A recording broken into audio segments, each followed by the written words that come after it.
आजकल इनका नाम आप हर जगह सुनते होंगे, TV, Twitter, Facebook, Insta, newspaper, हर जगह। जी हाँ, आप बिल्कुल सही समझे, हम बात कर रहे हैं कंगना रनौत की।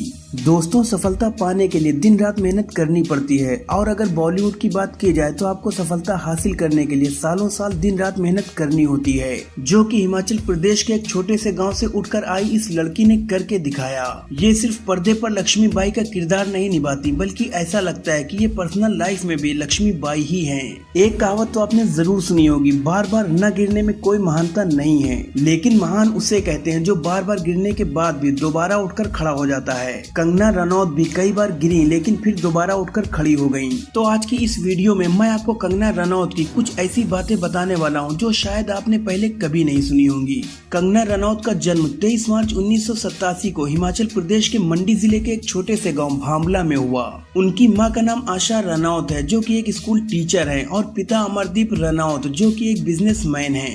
बचपन से ही कंगना बहुत जिद्दी थी, उन्हें जो चाहिए था वो चाहिए ही था। आमतौर पर गांव के लोग बहुत ही सादगी भरा जीवन पसंद करते हैं, लेकिन कंगना को वो कपड़े पहनना पसंद था जो फैशन में थे। हालांकि उनके पड़ोसियों को उनका ये फैशन सेंस ज्यादा नहीं भाता था, पर कंगना ने कभी किसी की परवाह नहीं की। कंगना पढ़ने में काफी अच्छी थी और उन्होंने चंडीगढ़ के डीएवी स्कूल से अपनी पढ़ाई की, जहाँ साइंस उनका मेन सब्जेक्ट था। उन्हें हमेशा रिजल्ट की फिक्र लगी रहती थी। कंगना के पेरेंट्स चाहते थे कि वो डॉक्टर बने, लेकिन 12th में जब वो केमिस्ट्री के एक यूनिट टेस्ट में फेल हो गयी, तब एक बार फिर उन्होंने अपने कैरियर के बारे में सोचा और खुद से सवाल किया, क्या वो सच में एक डॉक्टर बनना चाहती हैं? और उनके दिल से जवाब आया, नहीं। अपनी आजादी और अपने लिए सही कैरियर चुनने की चाह लेकर वो 16 साल की उम्र में दिल्ली आ गयी। हालांकि उनके पेरेंट्स को उनका ये डिसीजन पसंद नहीं आया, इसलिए उनके पिता ने कंगना को किसी भी तरह की हेल्प के लिए मना कर दिया। कंगना दिल्ली तो आ गई थी, लेकिन अब ये नहीं जानती थी कि वो करना क्या चाहती हैं। पर वो कहते हैं ना कि जौहरी को ही हीरे की परख होती है। कंगना की खूबसूरती को देखकर एक एलीट मॉडलिंग एजेंसी ने उन्हें मॉडल बनने का ऑफर दिया। कंगना ने कुछ मॉडलिंग असाइनमेंट किए, लेकिन वो मॉडलिंग में करियर नहीं बनाना चाहती थी, क्योंकि वहाँ उन्हें क्रिएटिविटी का कोई स्कोप ही नहीं दिखा। तो कंगना ने फैसला किया कि वो एक्टिंग में हाथ आजमाएंगी, और तब उन्होंने अस्मिता थिएटर ग्रुप ज्वाइन किया, जहाँ थिएटर डायरेक्टर अरविंद गौर के कई प्लेज में उन्होंने एक्टिंग की। ऑडियंस को कंगना की एक्टिंग काफी पसंद आई और ऑडियंस के रिएक्शन ने कंगना को मुंबई जाकर फिल्मों में अपना करियर बनाने के लिए प्रोत्साहित किया, और इसके लिए उन्होंने आशा ड्रामा स्कूल में 4 महीने का एक्टिंग कोर्स भी किया। इस दौरान उनके पास पैसों की बहुत तंगी थी और कभी कभी तो वो सिर्फ ब्रेड और अचार खाकर ही गुजारा कर लेती थी। इस दौरान उनके पिता ने उनकी मदद करने की कोशिश की, लेकिन कंगना ने मना कर दिया, क्योंकि वो खुद अपने दम पर कुछ करना चाहती थी। फिल्म इंडस्ट्री में शुरुआती साल कंगना के लिए सबसे मुश्किल रहे, क्योंकि वो इंग्लिश नहीं बोल पाती थी और इस वजह से लोग उनसे बात करना पसंद नहीं करते थे, क्योंकि लोगों का मानना था कि हिंदी फिल्मों में काम करने के लिए इंग्लिश बोलना आना जरूरी है। साल 2004 में कंगना एक एजेंट से मिली, जो उन्हें प्रोड्यूसर महेश भट्ट के ऑफिस ले गया, जहां अनुराग बासु ने उनका ऑडिशन लिया और वो रोमांटिक थ्रिलर गैंगस्टर में लीड रोल के लिए सिलेक्ट हो गयी।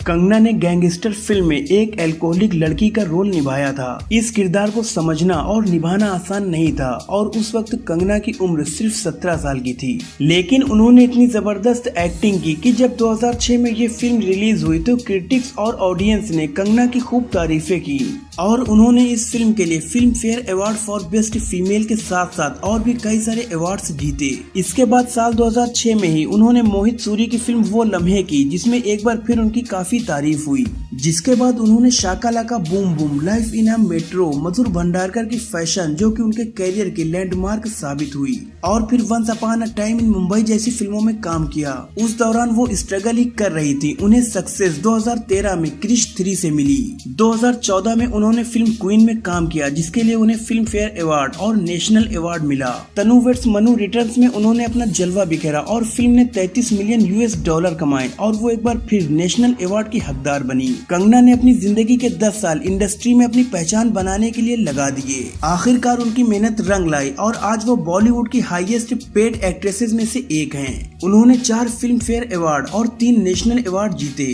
हालांकि जहां सफलता होती है वहां विवाद भी होता है, और कंगना के के साथ भी विवादों का रिश्ता बहुत पुराना है। उनका रिश्ता आदित्य पंचोली के साथ और उसके बाद ऋतिक रोशन के साथ भी रहा है। कंगना ने एक टीवी प्रोग्राम में कहा था कि वो ऋतिक से शादी करना चाहती थी और दोनों के बीच शादी की बात भी हुई थी। कंगना के दावे के मुताबिक ऋतिक ने पत्नी के तलाक के बाद शादी का वादा किया था, लेकिन बाद में पहचानने से भी इनकार कर दिया।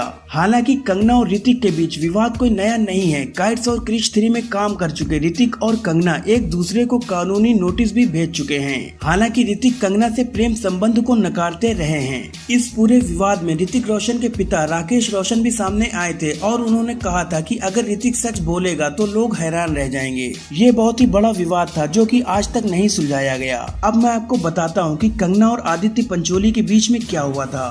फिल्म इंडस्ट्री में डेब्यू के बाद कंगना रनौत का नाम उनसे करीब 22 साल बड़े आदित्य पंचोली के साथ जुड़ा। दोनों को अक्सर मीडिया में साथ देखा भी गया, लेकिन करीब 5 साल बाद दोनों का रिश्ता खत्म हुआ और दोनों ने एक दूसरे पर आरोप प्रत्यारोप लगाए। कंगना ने आदित्य पंचोली पर फिजिकल वायलेंस और मारपीट करने का इल्जाम लगाया था, जिसके बाद 2017 में आदित्य पंचोली ने कंगना के खिलाफ आपराधिक मानहानि का केस दर्ज कराया था। आदित्य पंचोली का नाम लिए बिना उनके साथ रिश्तों को लेकर कंगना रनौत ने कहा था कि हम दोनों 3 साल तक लिव इन रिलेशनशिप में थे। आदित्य पंचोली से ब्रेकअप के बाद कंगना का नाम शेखर सुमन के बेटे अध्ययन सुमन के साथ जुड़ा। हालांकि इस बार भी कंगना का रिश्ता विवादों के बाद ही खत्म हुआ। इस बार भी विवादों का सिलसिला लंबा चला, जहां अध्ययन सुमन ने कंगना रनौत पर जादू टोना करने तक का आरोप लगा दिया था। रिलेशनशिप के अलावा कंगना रनौत नेपोटिज्म को लेकर भी काफी चर्चा में रही हैं। नेपोटिज्म को लेकर छिड़ी बहस में कंगना रनौत अक्सर करण जौहर को घेरती नजर आती हैं। कंगना ने कॉफी विद करण में भी करण को काफी खरी खोटी सुनाई थी। कंगना का कहना है कि करण जौहर हमेशा ही स्टार किड्स को सपोर्ट करते हैं और हमेशा ही गलत चीजों के लिए लोगों को उकसाते हैं। कंगना ने साफ साफ कहा कि करण ने बॉलीवुड में गंदगी फैला रखी है। इस बात में कोई शक नहीं है कि कंगना बहुत ही मुंहफट हैं। वो हमेशा ही सच के साथ खड़ी दिखती हैं। कहा जाता है कि बॉलीवुड में जब तक आप चापलूसी न करो, जब तक आप किसी के तलवे न चाटो, तब तक आपको कोई काम नहीं देता। लेकिन कंगना रनौत ने तमाम परेशानियों के बाद भी कामयाबी हासिल की है। हालांकि कई बार ज्यादा बोलने की वजह से भी कंगना को भारी नुकसान उठाना पड़ा है। जैसा कि हाल ही के दिनों में जब कंगना के ऑफिस को तोड़ दिया गया तो उसको लेकर भी बहुत विवाद हुआ था। साथ ही आपको बता दूं कि कुछ लोगों का ये भी कहना है कि कई बार तो जानबूझकर कंगना विवाद खड़ा कर देती हैं ताकि उनकी पब्लिसिटी बनी रहे। लेकिन जैसी उनकी पर्सनैलिटी है, वैसे में ये कहना बिल्कुल ही गलत होगा कि वो सिर्फ और सिर्फ अपनी पब्लिसिटी के लिए ऐसी बातें करती हैं, क्योंकि कंगना आज जिस मुकाम पर है उन्हें पब्लिसिटी की कोई जरूरत नहीं है। लेकिन दुनिया चाहे जो भी बोले, कंगना की कहानी सिखाती है कि जब आप बाहर की दुनिया में कदम रखेंगे तो आपको कई तरह के लोग मिलेंगे और आपको क्या करना है, किस तरह जाना है, ये फैसला आपको खुद ही लेना होगा। आप जो भी करना चाहते हैं कड़ी मेहनत और पूरी ईमानदारी से करिए और एक दिन आपकी मेहनत रंग जरूर लाएगी। तो दोस्तों, आपको ये वीडियो कैसी लगी मुझे कमेंट्स में जरूर बताएं। अगर वीडियो पसंद आई हो तो इसे लाइक और शेयर करें और ऐसी ही इंटरेस्टिंग वीडियोस देखने के लिए हमारे चैनल को सब्सक्राइब करके बेल आइकन को जरूर प्रेस कर दें।